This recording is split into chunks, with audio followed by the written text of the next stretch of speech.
Today there is important news from the Zaporizhia direction.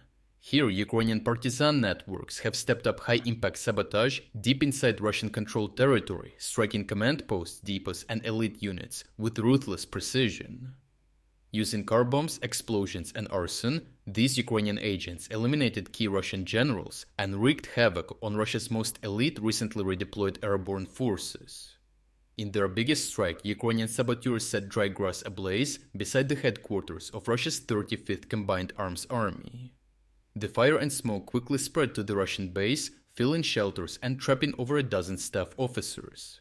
The operation combined creativity and tight coordination, as local informants mapped Russian bunkers, timing the ignition well, and withdrawing before the blaze spread so they could not be caught.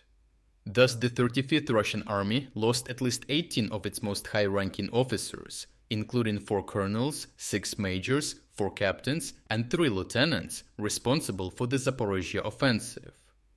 In another operation, a Russian military van tied to the Chechen Akhmat unit outside Melitopol was rigged with explosives by Ukrainian partisans, after which they observed the scene from a distance.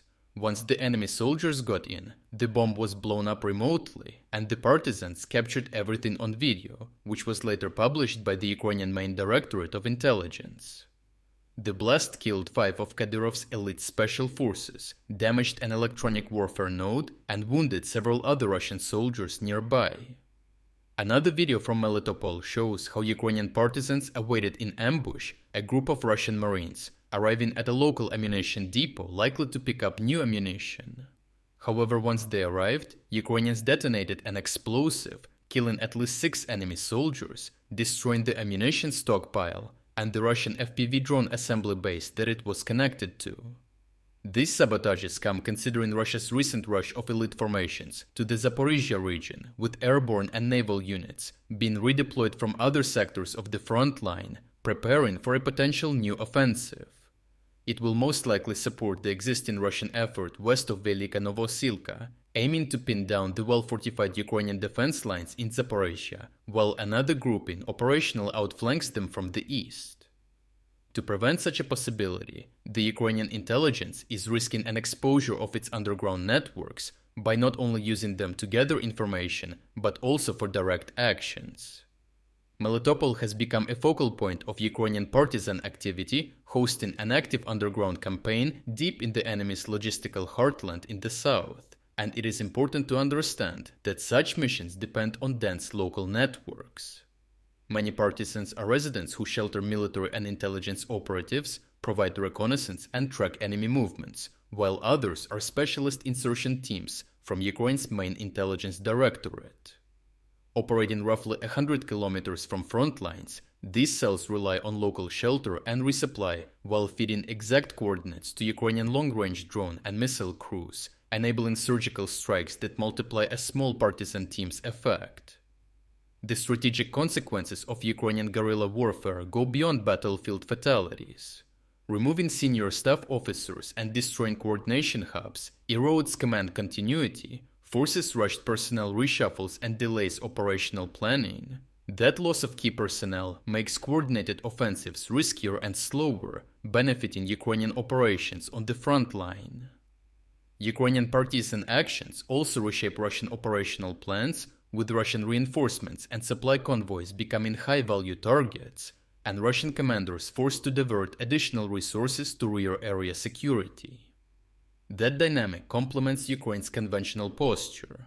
While regular forces hold or counterattack at the line, partisans and intelligence teams strike at depth to blunt future offensives.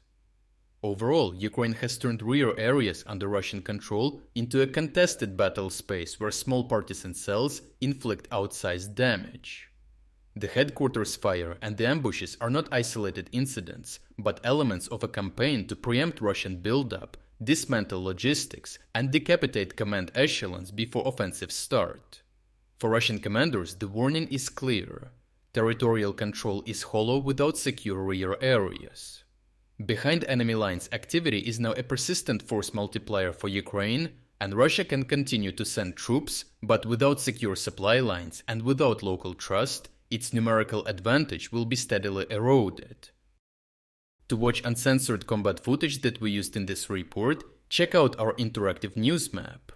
Here we're unrestricted by the YouTube policies and can finally show you the full uncut version of what really happened. But what is even more important, this map will give you access to all our significant events analysis that go far beyond of what we could include in this video. We worked in the background for almost 1 year developing this map. So for everyone who liked the map and wants to support us financially, we are also launching a 50% sale on all subscription plans. Starting from just $3.99, you will not only gain premium access to the map with even more advanced features, but you will also unlock all our exclusive strategic updates, all front overviews, and strategic geopolitics videos. If you wanted to support our efforts but haven't had the chance, now is the perfect time to jump in and make a real difference. So check out the link in the description to become an exclusive member of our community. I truly appreciate everyone who stepped up to join us. Your support means the world to us.